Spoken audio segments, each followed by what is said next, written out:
யார் வேத நெறியை யார் சரியாக கடைபிடிக்கிறார்களோ அவர்களுக்கு கில்ட் அண்ட் ஹர்ட் கிடையாது. அவர்களுக்கு கில்ட் அண்ட் ஹர்ட் கிடையாது. காரணம், தார்மீக வழிப்படி சுதர்மத்தை சொல்லுகிறது வேதம். வேதத்தினுடைய பூர்வபாகமாக இருந்தால் சரி, அடுத்த பாகமாக உத்தர பாகமாக இருந்தால் சரி, அத்துணையுமே எதை சொல்கிறது என்றால் நெறிப்படுத்துகின்ற தன்மையை சொல்கிறது. அதனால் யாரெல்லாம் ஆகம வழிப்படி நடக்கிறார்களோ அவர்களுக்கெல்லாம் இடையூறுகள் கிடையாது. எனக்கு என்ன மனக்கவலை, என் தாய்க்கென்றோ நான் சரியா நடத்துறேன், அதற்கு மேல பகவான் இருக்கிறார்.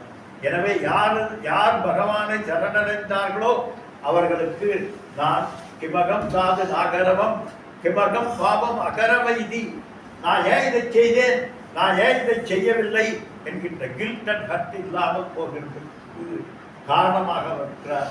எப்படி என்றால் ஆகம வழியாக வேத சொரூபியாக இதை செய் இதை செய்யாதே என்று நித்திய நைமித்திக கர்மங்கள் பிராயச்சித்த கர்மங்கள் அத்தனையும் நமக்கு எடுத்து கூறி இந்த வாழ்க்கையை நெறிப்படுத்துவதற்கு உண்டான அத்துணை தன்மைகளையும் நமக்கு வேத ஸ்வரூபமாக இருக்கக்கூடிய அந்த வேதநாயகனது தாழ் பண்ணுவோம். ஓம் பூர்ணமத பூர்ணமத பூர்ணா பூர்ணமுதச்யதே பூர்ணமத பூர்ணமாதாய பூர்ணமேவாவசிஷ்யதே. ஓம் சாந்தி. ஹரி ஓம். ஹரி ஓம்.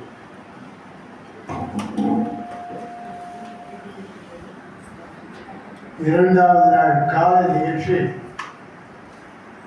எனக்கு பாதி கிடைச்சது, உங்களுக்கு முழுசு கிடைச்சது. ஏன்னா வயசுங்கிறது ஒன்று வந்தாச்சுன்னா அதை வச்சுட்டே காலத்தை ஓட்டிடலாம். முடிஞ்சா வரலாம், வயசாகிடுச்சு எங்கே வர்றது பேரை கொடுக்குறேன், அது எப்படி கொஞ்சம் கொஞ்சம் ஆனாலும் வந்துடுறதுக்காக வந்துட்டேன். ஏன்னு கேட்டால் சிரவணம் தான் ரொம்ப முக்கியம். அதை இவ்வளவு தெளிவாக சொல்லக்கூடிய அப்போ நெல்லை தமிழ், இப்போ பொங்கு தமிழ் அதுதான் கேட்கணும். அவருக்கும் முறைப்படி படிச்சிருக்கிறதுனால நமக்கும் வகுப்பு எடுக்கும்போது சொல்லுவோமா. இப்போ டாக்டர் மணிவண்ணன் இந்த கிளாஸில் 8 நாள் முடிச்சதுக்கப்புறம் பரிசு வைக்க போகிறோம். அவர் தான் ஃபஸ்ட்டு வாங்க போகும்போது என்ன காரணம், ஸ்ரத்தை அதே மாதிரி அழகாக போகணும். ரெண்டாம் இருக்கும். எல்லாருக்கும் வேலை இருக்கு, எல்லாருக்கும் குடும்பம் இருக்குது, ஆசிரமத்துலேயும் வேலை இருக்கு.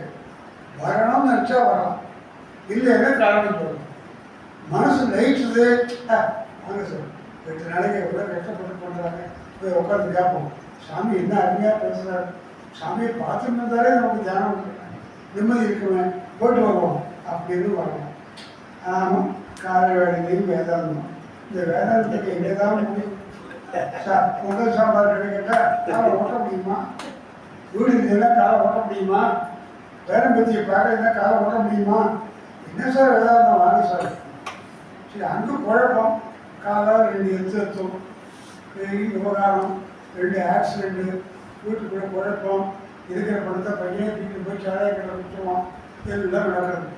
இந்த விவகாரத்துக்கு அப்புறம் இறைவா எனக்கு இந்த சோதனை வேணுமா, ஏன்னா ஞானம் இல்லை. இப்போ ஞானம் வந்தாச்சுன்னு சொன்னால் எப்படியும் வாழலாம் என்பதை காட்டணும், இப்படித்தான் வாழ்வேன் என்று சொல்லி நமக்கே நாம் நீதிகளை உருவாக்கி கொண்டு ஆனந்தமாக வாழலாம், அமைதியாக வாழலாம்.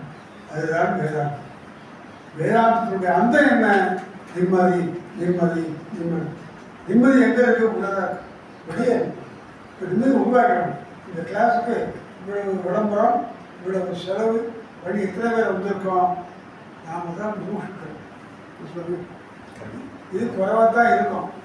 பிஹெச்டிக்கு போயாச்சுன்னா 5 பேர் தான், மற்றவெல்லாம் நிறைய இருக்கும்.